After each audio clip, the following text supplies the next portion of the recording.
നമസ്കാരം. ഈ വാർത്താ ദിനത്തിൽ മുഴുവൻ വാർത്തകളും സമഗ്രമായി പ്രേക്ഷകരെ അറിയിക്കുന്ന വാർത്താ സന്ധ്യ ആരംഭിക്കുന്നു. എല്ലാ പ്രേക്ഷകർക്കും വാർത്താ സന്ധ്യയിലേക്ക് സ്വാഗതം. ഞാൻ അനുജ്. ആദ്യ വാർത്തയിലേക്ക്.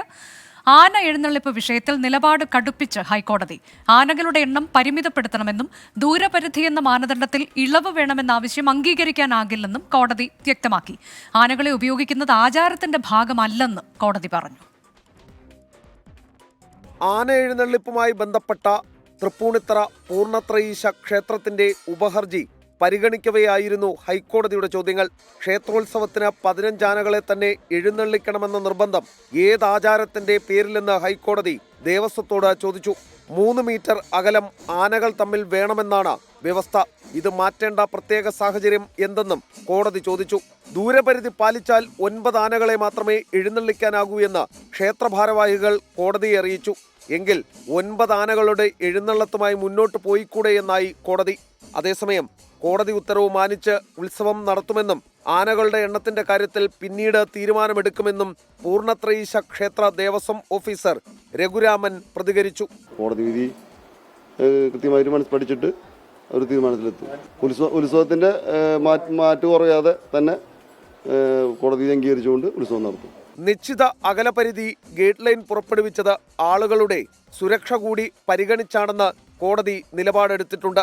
ആനകൾ പരസ്പരം സ്പർശിച്ചു നിൽക്കുന്നത് അനുവദിക്കില്ലെന്നും എന്നാൽ ആനകളെ എഴുന്നള്ളത്തിന് ഉപയോഗിക്കേണ്ട എന്നല്ല പറയുന്നതെന്നും കോടതി വ്യക്തമാക്കി. എസ് ശ്രീകാന്ത്, 24, കൊച്ചി.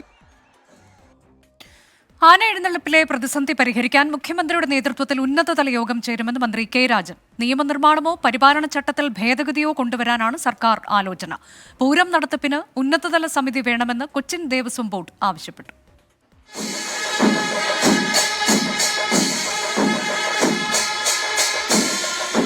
ആന എഴുന്നള്ളിപ്പ് സംബന്ധിച്ച നിർദ്ദേശങ്ങൾ ഹൈക്കോടതി കടുപ്പിക്കുന്ന പശ്ചാത്തലത്തിലാണ് മുഖ്യമന്ത്രിയുടെ നേതൃത്വത്തിൽ ഉന്നതതല യോഗം വിളിച്ചു പ്രശ്നപരിഹാരം തേടാനുള്ള സർക്കാർ നീക്കം. വിഷയത്തിൽ നിയമനിർമ്മാണം വേണമോ ചട്ടനിർമ്മാണം വേണമോ എന്നത് ഉന്നതതല യോഗം വിളിച്ച് ചർച്ച ചെയ്യുമെന്ന് റവന്യൂ മന്ത്രി കെ രാജൻ. നിയമവിദഗ്ധരുമായിട്ടും മറ്റെല്ലാവരുമായിട്ടും കൂടിയാലോചന നടത്തും. ബഹുമാനപ്പെട്ട കേരളത്തിന്റെ മുഖ്യമന്ത്രി തന്നെ നേരിട്ട് യോഗം വിളിക്കണം എന്നാണ് സർക്കാർ ഇപ്പോൾ ആലോചിക്കുന്നത്. നിലവിലെ നിർദ്ദേശങ്ങൾ അപ്രായോഗികമാണെന്നും രാഷ്ട്രീയ മുതലെടുപ്പിന് അവസരം നൽകരുതെന്നും മുൻ മന്ത്രി VS സുനിൽകുമാർ. ഗവൺമെൻറ് ഇതിൻ്റെ നിയമപരമായ വശങ്ങൾ പരിശോധിച്ച് വളരെ പെട്ടെന്ന് തന്നെ ഈ നാട്ടാന പരിപാലന ചട്ടങ്ങളിൽ ഭേദഗതി വരുത്തി പ്രായോഗികമായ ഒരു ഭേദഗതി കൊണ്ടുവരിക എന്നുള്ളതാണ് ഇപ്പോൾ കരണീയമായ മാർഗം. ആന എഴുന്നള്ളിപ്പ് സംബന്ധിച്ച പാർലമെന്റിൽ നിയമം കൊണ്ടുവരണമെന്ന് കോൺഗ്രസ് നേതാവ് കെ മുരളീധരൻ ആവശ്യപ്പെട്ടു. ആചാരങ്ങളും അനുഷ്ഠാനങ്ങളും സംരക്ഷിക്കുന്നൊരു നിയമം പാർലമെന്റിൽ കൊണ്ടുവരുന്നാൽ മാത്രമേ ഈ പ്രശ്നത്തിന് പരിഹാരം ഉണ്ടാവൂ. ഹൈക്കോടതി നിർദ്ദേശത്തിന്റെ പശ്ചാത്തലത്തിൽ തൃപ്പൂണിത്തറ ശ്രീ പൂർണ്ണത്രയീശ ക്ഷേത്രത്തിലെ എഴുന്നള്ളിപ്പിലടക്കം മാറ്റങ്ങൾ കൊണ്ടുവന്നതായി Cochin Devaswom board president MK Sudarshan. ക്ഷേത്രങ്ങൾക്ക് അകത്തുള്ള എഴുന്നള്ളിപ്പിന് അത് കൂടുതലായിട്ട് ബാധിക്കും. ഇപ്പോൾ നമുക്ക് ക്ഷേത്രത്തിന് പുറത്ത് മൈതാനങ്ങളിൽ നടക്കുന്ന എഴുന്നള്ളിപ്പിന് നമുക്ക് ധാരാളം സ്ഥലം കിട്ടും. അതേസമയം തൃശൂർ പൂരം നടത്തിപ്പിലെ പ്രതിസന്ധികൾ ഒഴിവാക്കാൻ ഉന്നതതല സമിതി രൂപീകരിക്കണമെന്നും കൊച്ചിൻ ദേവസ്വം ബോർഡ് ആവശ്യപ്പെട്ടു. 24 തൃശൂർ. ഹേഡിയുമായിരുന്ന കെ നവീൻ ബാബുവിന്റെ മരണത്തെ തുടർന്ന് വിവാദത്തിലായ കണ്ണൂരിലെ പെട്രോൾ പമ്പിന്റെ അനുമതി സംബന്ധിച്ച് കേന്ദ്ര സർക്കാർ അന്വേഷണം നടത്തിയിട്ടില്ലെന്ന് കേന്ദ്രമന്ത്രി സുരേഷ് ഗോപി. ലോക്സഭയിൽ അടൂർ പ്രകാശ് MPയുടെ ചോദ്യത്തിനായിരുന്നു മറുപടി. കേന്ദ്രത്തിന് നടപടിയെടുക്കാനുള്ള അവകാശമില്ലെന്നാണ് മറുപടിയിലുള്ളതെന്ന് അടൂർ പ്രകാശ് പ്രതികരിച്ചു. പാർലമെൻറ്റ് ചോദിച്ച ചോദ്യത്തിന് മറുപടി എന്നുള്ള നിലയിലാണ് ഇന്ന് അതിനുള്ള ഉത്തരം കിട്ടിയത്. ആ ഉത്തരത്തിൽ പറഞ്ഞിരിക്കുന്നത് കേന്ദ്ര മന്ത്രിസഭയ്ക്കോ അല്ലെങ്കിൽ ഇവർക്കാർക്കും തന്നെ അതിന് നടപടിയെടുക്കാനുള്ള അവകാശമില്ല. അത് ഓയിൽ കമ്പനീസാണ് നടപടിയെടുക്കേണ്ടത് എന്നുള്ള മറുപടിയാണ് കിട്ടിയിട്ടുള്ളത്. കണ്ണൂർ ADയുമായിരുന്ന കെ നവീൻ ബാബുവിന്റെ മരണത്തിൽ CBI അന്വേഷണം വേണ്ടെന്ന നിലപാട് ആവർത്തിച്ച് CPIM. കേന്ദ്ര അന്വേഷണ ഏജൻസികൾ രാഷ്ട്രീയ ആയുധം എന്നാണ് CPIM വാദം. രഹസ്യങ്ങൾ പുറത്താകുമോ എന്ന് CPIMന് ഭയമെന്ന് പ്രതിപക്ഷം വിമർശിക്കുമ്പോൾ ചോദ്യങ്ങളിൽ നിന്ന് റവന്യൂ മന്ത്രിയും CPI നേതാവുമായ കെ രാജൻ ഒഴിഞ്ഞുമാറി. കേന്ദ്ര ഏജൻസികൾക്കെതിരായ രാഷ്ട്രീയ വിമർശനമെന്ന് വ്യാഖ്യാനിക്കുമ്പോഴും നവീൻ ബാബുവിന്റെ മരണത്തിലെ CBI അന്വേഷണ ആവശ്യത്തിൽ CPIM നിലപാട് വ്യക്തം. കേന്ദ്ര ഏജൻസിയുടെ അന്വേഷണം പാർട്ടിയെ കൂടുതൽ പ്രതിസന്ധിയിലാക്കുമോ എന്ന ആശങ്ക. CBI അന്വേഷണത്തിനെതിരായ നിലപാട് ആവർത്തിച്ച് CPIM സംസ്ഥാന സെക്രട്ടറി. കേന്ദ്ര ഏജൻസികൾ പ്രതിയോഗികൾക്കെതിരായ രാഷ്ട്രീയ ഉപകരണമാകുന്നുവെന്നത് എക്കാലത്തെയും പാർട്ടി നിലപാടെന്ന് MV ഗോവിന്ദൻ. എങ്ങോട്ട് വേണമെങ്കിലും നിലപാട് മാറ്റാം. കുടുംബത്തിന്റെ ഹർജിയിൽ തീരുമാനമെടുക്കേണ്ടത് കോടതി. അവരെ ആവശ്യം കോടതിയാണല്ലോ പരിഗണിക്കുന്നത്. ആ കോടതി പരിഗണിക്കുന്നതിൻ്റെ ഭാഗമായിട്ട് കോടതി എന്താണോ പറയുന്നത് അതനുസരിച്ച് കാര്യങ്ങൾ നീങ്ങിക്കോട്ടെ. പാർട്ടിക്ക് വ്യക്തമായ നിലപാടുണ്ട്. അത് ഏതെങ്കിലും ഒരു കേസിൻ്റെ ഭാഗമായിട്ടല്ല. CBI എന്ന് പറയുന്നത്, ED എന്ന് പറയുന്നത്, IT എന്ന് പറയുന്നത് പ്രതിപക്ഷ രാഷ്ട്രീയ പ്രസ്ഥാനങ്ങളുടെ നേതാക്കന്മാരെയും പ്രവർത്തകരെയും കടന്നാക്രമിക്കാൻ കേരളത്തിലും ഇന്ത്യയിലും ഉപയോഗിച്ചുകൊണ്ടിരിക്കുന്ന കൃത്യമായിട്ട് കോടതി തന്നെ, സുപ്രീം കോടതി തന്നെ പറഞ്ഞതുപോലെ കൂട്ടിൽ കിടക്കുന്ന തത്തയാണ്. എങ്ങനെ വേണമെങ്കിലും അങ്ങോട്ടും ഇങ്ങോട്ടേക്കും തിരിക്കാൻ. ബിനാമി ആരോപണം മുതൽ വ്യാജ കൈക്കൂലി പരാതി ആരോപണത്തിൽ വരെ കേസിൽ ദുരൂഹതകൾ ഇനിയും ബാക്കി. ഒപ്പമെന്ന് ആവർത്തിക്കുമ്പോഴും പോലീസ് അന്വേഷണത്തിലെ നവീൻ ബാബുവിന്റെ കുടുംബത്തിന്റെ അവിശ്വാസത്തിനൊപ്പം പാർട്ടിയില്ല. CBI അന്വേഷണ ആവശ്യത്തെക്കുറിച്ചുള്ള ചോദ്യങ്ങളിൽ നിന്ന് ഒഴിഞ്ഞുമാറി റവന്യൂ മന്ത്രി K രാജൻ. ADMന്റെ കുടുംബത്തിനോടൊപ്പമാണ് മന്ത്രി മാത്രമല്ല സർക്കാരും. ആവശ്യങ്ങൾ സ്വാഭാവികമായിട്ടും വലിയ നഷ്ടമുണ്ടായ ആളുകൾ എന്ന നിലയിൽ അവരുടെ വികാരങ്ങൾ അവർ പ്രകടിപ്പിക്കുന്നുണ്ട്. ബാക്കി കോടതിയുടെ സർക്കാരിന്റെ ഞാനല്ല അത് പറയേണ്ടത്. CPIM നിലപാട് ജനങ്ങളോടുള്ള വെല്ലുവിളിയെന്ന് പ്രതിപക്ഷ നേതാവ് VD സതീശൻ കുറ്റപ്പെടുത്തി. MV ഗോവിന്ദന് രഹസ്യങ്ങൾ പുറത്താകുമോ എന്ന ഭയം. പ്രശാന്തൻ ആരുടെ ബിനാമിയെന്ന് പുറത്തായാൽ മുഖംമൂടികൾ അഴിഞ്ഞു വീഴുമെന്നും ആരോപണം. 24 കണ്ണൂർ. കൊച്ചിയിലെ സിനിമാ നിർമ്മാണ വിതരണ സ്ഥാപനങ്ങളിൽ ഇൻകം ടാക്സ് റെയ്ഡ്. 7 സ്ഥാപനങ്ങളിലാണ് ഒരേ സമയം റെയ്ഡ് നടക്കുന്നത്. നടൻ സൗബിൻ ഷാഹിറിന്റെ പറവ ഫിലിംസ് കമ്പനിയിലും വീട്ടിലും ആദായ നികുതി വകുപ്പ് പരിശോധന നടത്തുന്നുണ്ട്. അശ്വിൻ പാലാഴി വിവരങ്ങളുമായി. അശ്വിൻ, ഈ റെയ്ഡ് ഏത് സാഹചര്യത്തിലാണ്? തുടരുകയാണോ റെയ്ഡ്? അനുജ, ഉച്ചയോടുകൂടി ആരംഭിച്ച റെയ്ഡാണ്, അതിപ്പോഴും തുടരുകയാണ്. കൊച്ചിയിലെ 7ഓളം സിനിമാ നിർമ്മാണ വിതരണ സ്ഥാപനങ്ങളിലാണ് ഈ റെയ്ഡ് നടക്കുന്നത്. ഇപ്പോൾ നമ്മളുള്ളത് സൗബിൻ ഷാഹിറിന്റെ കൊച്ചി കലൂരിലുള്ള വീട്ടിലാണ്. ഇവിടെയും ഇൻകം ടാക്സ് ഉദ്യോഗസ്ഥർ എത്തിയിട്ടുണ്ട്. സൗബിൻ വീടിനുള്ളിലുണ്ട്. അവിടെ സൗബിനിൽ നിന്നും ചില വിവരങ്ങൾ ഇൻകം ടാക്സ് ഉദ്യോഗസ്ഥർ ആരായുകയാണ്. പ്രത്യേകമായി അദ്ദേഹത്തിന്റെ പറവ ഫിലിംസിലും ഇന്ന് റെയ്ഡ് ഉണ്ടായിരുന്നു. അത് കഴിഞ്ഞ ദിവസങ്ങളിലെല്ലാം ഇതുമായി ബന്ധപ്പെട്ട ചില സിനിമകളുടെ സാമ്പത്തിക ഇടപാടുകളുമായി ബന്ധപ്പെട്ട് അതിന് പിന്നിൽ കള്ളപ്പണ ഇടപാടുണ്ട് എന്നൊക്കെ ആരോപിച്ച് എൻഫോഴ്സ്മെന്റ് ഡയറക്ടറേറ്റും സ്ഥാപനത്തിൽ പരിശോധന നടത്തുകയും സൗബിനെ വിളിച്ച് ചോദ്യം ചെയ്യുകയുമൊക്കെ ചെയ്തതാണ്. അതിന് പിന്നാലെയാണ് ഇപ്പോൾ ആദായ നികുതി വകുപ്പിന്റെ റെയ്ഡ് കൂടി നടക്കുന്നത്. എന്തായാലും സൗബിനിൽ നിന്ന് ആ വിവരങ്ങൾ നേരിട്ട് ശേഖരിക്കുകയാണ്. ഉച്ചയോടുകൂടി ആരംഭിച്ച റെയ്ഡും പരിശോധനയും ഒക്കെയാണ്. മൊഴിയെടുക്കുന്ന അടക്കമുള്ള കാര്യങ്ങൾ ഇപ്പോഴും നടന്നുകൊണ്ടിരിക്കുകയാണ്. എന്താണ് ഇതിലെ തുടർ നടപടികൾ എന്നുള്ള കാര്യത്തിൽ അല്പസമയത്തിനുള്ളിലൊരു വ്യക്തതയുണ്ടാകും. ഏത് സാഹചര്യത്തിലാണ് നിലവിലെ റെയ്ഡ് എന്നടക്കമുള്ള കാര്യങ്ങളിലും അല്പസമയത്തിനുള്ളിലൊരു വ്യക്തത ഉണ്ടാവും എന്നുള്ളതാണ് മനസ്സിലാക്കുന്നത്. എന്തായാലും സൗബിൻ അകത്തുണ്ട്. സൗബിനിൽ നിന്ന് നേരിട്ടാണ് ആദായ നികുതി വകുപ്പ് ഉദ്യോഗസ്ഥർ ഇപ്പോൾ വിവരങ്ങൾ ശേഖരിക്കുന്നത്. അതേസമയം തന്നെ ഡ്രീം ബിഗ് പ്രൊഡക്ഷൻ അടക്കമുള്ള കൊച്ചിയിലെ പ്രമുഖ വിതരണക്കാരായ കമ്പനികളിലും ഇപ്പോഴും റെയ്ഡ് തുടരുകയാണ്. അനുജ, കൊച്ചിയിലാണ് സിനിമാ നിർമ്മാണ വിതരണ സ്ഥാപനങ്ങളിൽ ഇൻകം ടാക്സ് റെയ്ഡ്. ഉച്ച മുതൽ തുടങ്ങിയ റെയ്ഡ് തുടരുകയാണ്. 7 സ്ഥാപനങ്ങളിൽ ഒരേ സമയം റെയ്ഡുണ്ട്. സൗബിൻ ഷാഹിറിന്റെ പറവ ഫിലിംസ് കമ്പനിയിലും വസതിയിലും പരിശോധന തുടരുന്നു. അടുത്ത വാർത്ത, വീഴ്ച പറ്റിയത് ആർക്കൊക്കെ?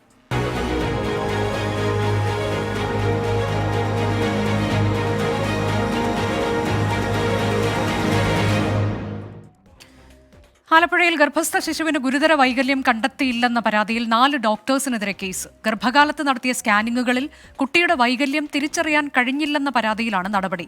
സംഭവത്തിൽ ആരോഗ്യ വിഭാഗം ഡയറക്ടർ ജില്ലാ മെഡിക്കൽ ഓഫീസറോട് റിപ്പോർട്ട് തേടി. ആലപ്പുഴ കടപ്പുറത്തെ സർക്കാർ വനിതാ ശിശു ആശുപത്രിക്കെതിരെയും നഗരത്തിലെ മിഡാസ്, ശങ്കേഴ്സ് എന്നീ ലാബുകൾക്കെതിരെയുമാണ് ഗുരുതര ആരോപണം. നവംബർ 8-നാണ് ആലപ്പുഴ ലജനത്ത് വാർഡിൽ സുറുമി പ്രസവിക്കുന്നത്. കുഞ്ഞിന്റെ ചെവിയും കണ്ണും യഥാസ്ഥാനത്തായിരുന്നില്ല. വായ തുറക്കുന്നില്ല. മലർത്തിക്കിടത്തിയാൽ കുഞ്ഞിന്റെ നാവ് ഉള്ളിലേക്ക് പോകും. കാലിനും കൈക്കും വളവുണ്ട്. കുഞ്ഞിന് കണ്ണു തുറക്കത്തില്ല. മുലപ്പാൽ വാണ്ട് കുടിക്കാൻ പറ്റത്തില്ല. ട്യൂബ് ഇട്ടിട്ട് അതിൽ വഴിയാണ് കൊടുക്കുന്നത്. പിന്നെ ഹാർട്ടിന് പ്രശ്നമുണ്ടെന്ന് പറഞ്ഞ്. ഗർഭകാലത്തെ സ്കാനിങ്ങിൽ ഡോക്ടേഴ്സ് വൈകല്യം അറിയിച്ചില്ലെന്നാണ് കുടുംബത്തിന്റെ ആരോപണം. പ്രസവത്തിന്റെ അന്നാണ് ഡോക്ടർ ഇക്കാര്യത്തെക്കുറിച്ച് അനീഷിനോട് പറയുന്നത്. ഇങ്ങനെ സ്കാനിംഗ് സെന്ററിന്റെ ഭാഗത്തു നിന്നുണ്ടായ അപാകതയാണ്. അത് മെൻഷൻ ചെയ്യാഞ്ഞിട്ടോ അതോ ചെയ്തിട്ടും WNCയിലെ ഡോക്ടർ ഷേർലി മാഡം ഇത് നമ്മളോട് പറയാതിരുന്നതാണോ എന്നും നമുക്കറിയത്തില്ല. ആലപ്പുഴ സൗത്ത് പോലീസ് നൽകിയ പരാതിയിൽ വനിതാ ശിശു ആശുപത്രിയിലെ സീനിയർ ഗൈനക്കോളജിസ്റ്റുകളായ ഡോക്ടർ ഷേർലി, പുഷ്പ എന്നിവർക്കെതിരെയും ലാബിലെ 2 ഡോക്ടേഴ്സിനെതിരെയും കേസെടുത്തു. റേഡിയോളജിസ്റ്റിനുണ്ടായ പിഴവിന് തങ്ങളെ പഴിക്കുന്നുവെന്ന് കേസിലെ ഒന്നാം പ്രതി ഡോക്ടർ പുഷ്പ 24-നോട്. അനോമലി കണ്ടുപിടിക്കുന്നത് 5-ാം മാസത്തെ സ്കാനിങ്ങിലാണ്. അത് ഗൈനക്കോളജിസ്റ്റ് അല്ല, റേഡിയോളജിസ്റ്റ് ആണ് അനോമലി ഉണ്ടോ ഇല്ലയോ എന്ന് നോക്കുന്നത്. ആകെ 7 സ്കാനിങ്ങുകളാണ് നടത്തിയത്. ആലപ്പുഴ നഗരത്തിൽ തന്നെയുള്ള മിഡാസിലും ശങ്കേഴ്സിലുമായിരുന്നു പരിശോധന. 2 ലാബുകളിൽ നടത്തിയ പരിശോധനയിൽ ഡോക്ടറുടെ സാന്നിധ്യമില്ലെന്നാണ് പോലീസ് രഹസ്യാന്വേഷണ വിഭാഗത്തിന്റെ കണ്ടെത്തൽ. അതേസമയം 7-ാം മാസത്തിൽ നടത്തിയ സ്കാനിങ്ങിൽ പോലും കുട്ടിയുടെ വൈകല്യം കണ്ടെത്താൻ സാധിച്ചില്ലെന്ന് ശങ്കേഴ്സ് ലാബിലെ റേഡിയോളജിസ്റ്റ് ഡോക്ടർ എബിൻ പറഞ്ഞു. സംഭവത്തിൽ ആലപ്പുഴ ഡിവൈഎസ്പി MR മധുബാബുവിനാണ് അന്വേഷണ ചുമതല. ഫൈനൽ ഒപ്പീനിയൻ അവരാണ് വരേണ്ടത്. ഒരു ടീം ഓഫ് ഡോക്ടേഴ്സാണ് അത് ചെയ്യേണ്ടത്. ആ ഒപ്പീനിയൻ സ്വീകരിച്ചതിന് ശേഷം മാത്രമേ നമുക്കൊരു കൺക്ലൂഷനിലേക്ക് അല്ലെങ്കിൽ ഫൈൻഡിങ്സിലേക്ക് എത്താൻ സാധിക്കുള്ളൂ. സംഭവത്തിൽ ആരോഗ്യ വിഭാഗം ഡയറക്ടർ ആലപ്പുഴ DMO ജമുന വർഗീസിനോട് റിപ്പോർട്ട് തേടി. കടപ്പുറം വനിതാ ശിശു ആശുപത്രിയിലെ സൂപ്രണ്ട് സമർപ്പിക്കുന്ന പ്രാഥമിക റിപ്പോർട്ട് പരിശോധിച്ച ശേഷം വിശദമായ റിപ്പോർട്ട് DMO കൈമാറും. മനീഷ് മഹിബാൽ, 24 ആലപ്പുഴ. ഗർഭസ്ഥ ശിശുവിന്റെ ഗുരുതര വൈകല്യം കണ്ടെത്തിയില്ലെന്ന പരാതിയിൽ കടപ്പുറം വനിതാ ശിശു ആശുപത്രിക്കെതിരെ വിവിധ സംഘടനകളുടെ പ്രതിഷേധം. മുസ്ലിം ലീഗ് പ്രവർത്തകർ ആശുപത്രി സൂപ്രണ്ടിനെ ഉപരോധിച്ചു. പ്രവർത്തകരെ പോലീസ് ബലം പ്രയോഗിച്ച് നീക്കി. ആശുപത്രിക്ക് മുന്നിൽ യൂത്ത് കോൺഗ്രസ് പ്രവർത്തകരും SDPI പ്രവർത്തകരും പ്രതിഷേധിച്ചു.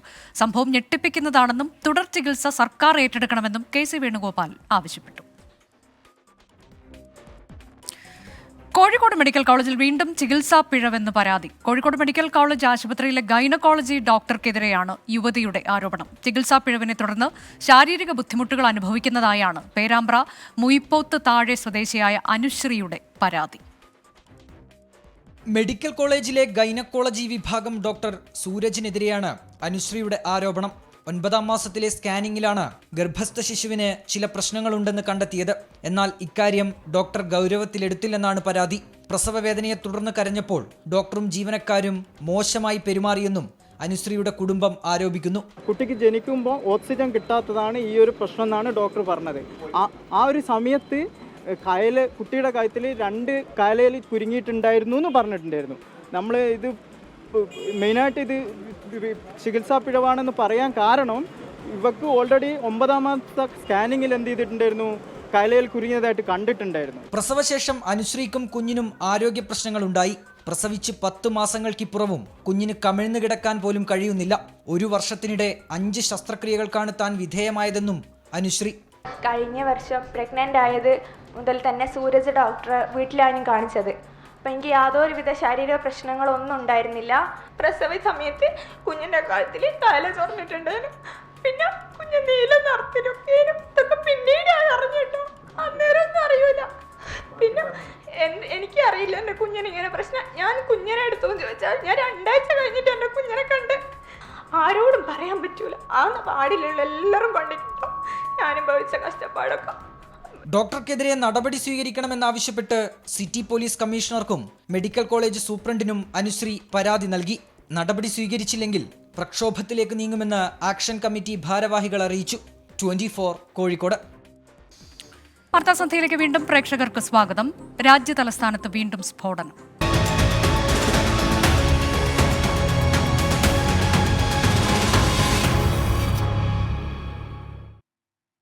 ഡൽഹി പ്രശാന്ത് വിഹാറിൽ സ്ഫോടനം. ക്രൈംബ്രാഞ്ച് ഡെപ്യൂട്ടി കമ്മീഷണർ ഓഫീസിന് സമീപത്താണ് സ്ഫോടനം ഉണ്ടായത്. നേരത്തെ CRPF സ്കൂളിന് സമീപമുണ്ടായ സ്ഫോടനവുമായി ഇതിന് ബന്ധമുണ്ടെന്നാണ് പോലീസിന്റെ പ്രാഥമിക നിഗമനം. വടക്ക് പടിഞ്ഞാറൻ ഡൽഹിയിലെ പ്രശാന്ത് വിഹാർ PVR സിനിമാസിന് സമീപം പാർക്കിന്റെ മതിലിനോട് ചേർന്ന് ഉച്ചയ്ക്ക് 11:48 സ്ഫോടനം. വൻ ശബ്ദത്തോടെയാണ് പൊട്ടിത്തെറിയുണ്ടായത്. ഉടൻ തന്നെ ഡൽഹി പോലീസ് സ്പെഷ്യൽ സെൽ സ്ഥലത്തെ നിയന്ത്രണം ഏറ്റെടുത്തു. ഫയർഫോഴ്സും ബോംബ് സ്ക്വാഡും സ്ഥലത്തെത്തി പ്രാഥമിക പരിശോധന നടത്തി. हालांकि इसकी जो इंटेंसिटी थी वो मुकाबले में काफी कम थी पहले से, कोई हताहत नहीं हुआ उस प्रकार से. लेकिन हाँ, ये दूसरी घटना हुई है, ये एक विषय है और ये जल्दी सॉर्ट आउट होगी, रिजॉल्व होगी, ऐसा मेरा मानना है. NIAയും NSGയുടെ ബോംബ് ഡിസ്പോസൽ സ്ക്വാഡും എത്തി പരിശോധന നടത്തി തെളിവുകൾ ശേഖരിച്ചു. എന്താണ് പൊട്ടിത്തെറിച്ചതെന്ന് വ്യക്തമല്ല. സംഭവസ്ഥലത്ത് നിന്നും വെള്ള നിറമുള്ള പൊടി കണ്ടെത്തി.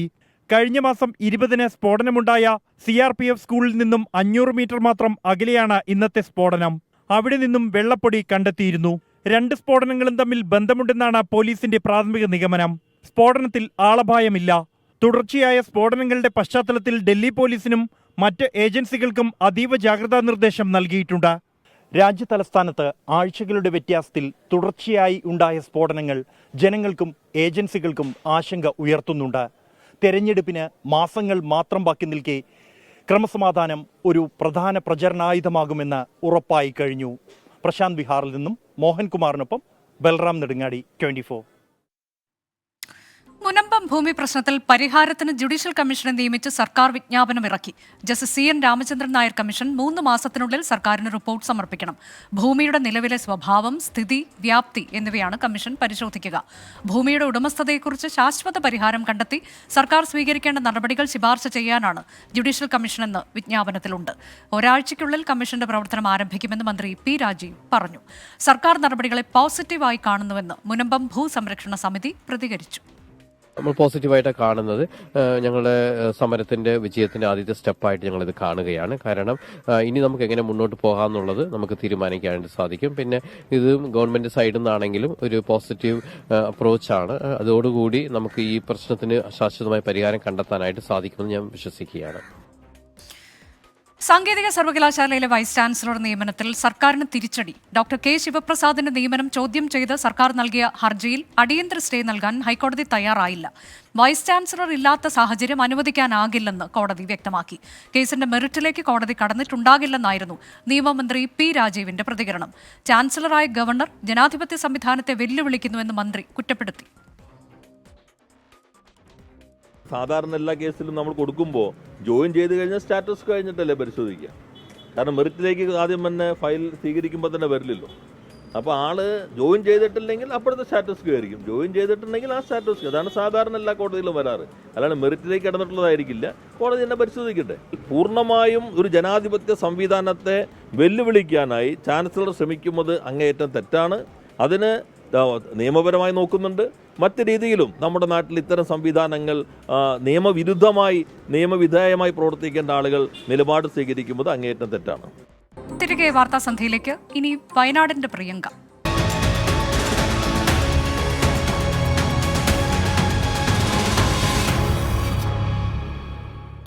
ലോക്സഭാംഗമായി പ്രിയങ്ക ഗാന്ധി സത്യപ്രതിജ്ഞ ചെയ്തു. ഭരണഘടനയുടെ ചെറുപതിപ്പ് ഉയർത്തിപ്പിടിച്ചായിരുന്നു വയനാട് MP-യുടെ സത്യപ്രതിജ്ഞ. കേരളത്തനിമയുള്ള കസവ് സാരി അണിഞ്ഞാണ് ആദ്യ ദിനത്തിൽ പ്രിയങ്ക ലോക്സഭയിലെത്തിയത്. मैं प्रियंका गांधी वाड्रा जो लोकसभा की सदस्य निर्वाचित हुई हूं, सत्यनिष्ठा से प्रतिज्ञा करती हूं. പ്രിയങ്ക ഗാന്ധി വദ്ര ഇനി മുതൽ പാർലമെന്റ് അംഗം. കരഘോഷത്തോടെയാണ് പ്രതിപക്ഷ നിര പ്രിയങ്കയെ ലോക്സഭയിലേക്ക് വരവേറ്റത്. കേരള ശ്രീമതി പ്രിയങ്ക ഗാന്ധി വാഡ്ര.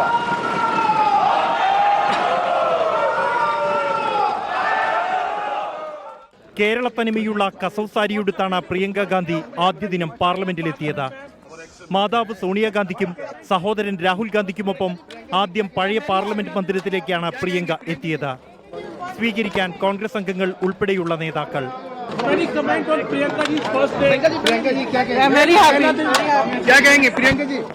കോൺഗ്രസ് പാർലമെന്ററി പാർട്ടി ചെറുയോഗത്തിന് ശേഷം പിന്നെ ലോക്സഭയിലേക്ക്. കേരള ശ്രീമതി പ്രിയങ്ക ഗാന്ധി വാഡ്ര.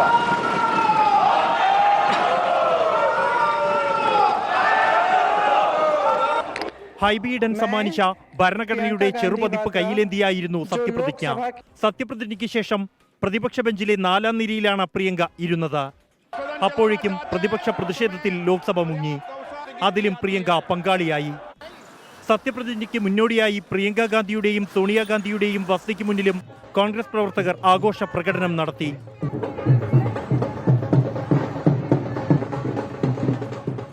പാർലമെന്റിൽ ഇനി പ്രിയങ്ക ഗാന്ധി വയനാടിന്റെ മേൽവിലാസം.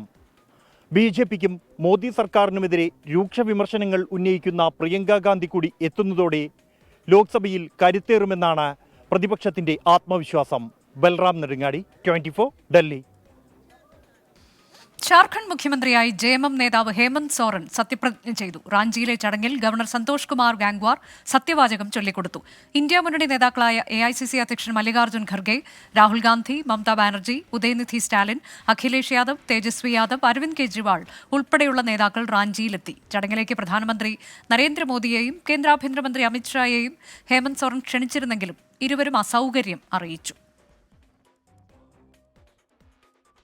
ശബരിമലയിലെ ഇന്നത്തെ ചടങ്ങുകൾ. സൈക്കിൾ പ്യൂർ അഗർബത്തി ശരണം സന്നിധാനം സമർപ്പിക്കുന്നത് അഗർബത്തി എന്നാൽ സൈക്കിൾ.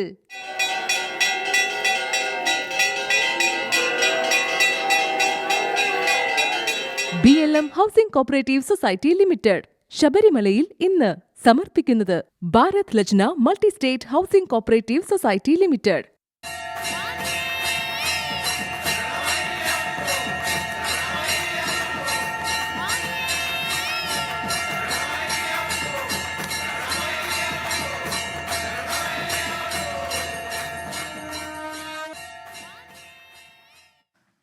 ഇനി ഇപ്പോഴത്തെ കാലാവസ്ഥ. ഇപ്പോഴത്തെ കാലാവസ്ഥ സമർപ്പിക്കുന്നത് Berger paints 100 years of trust.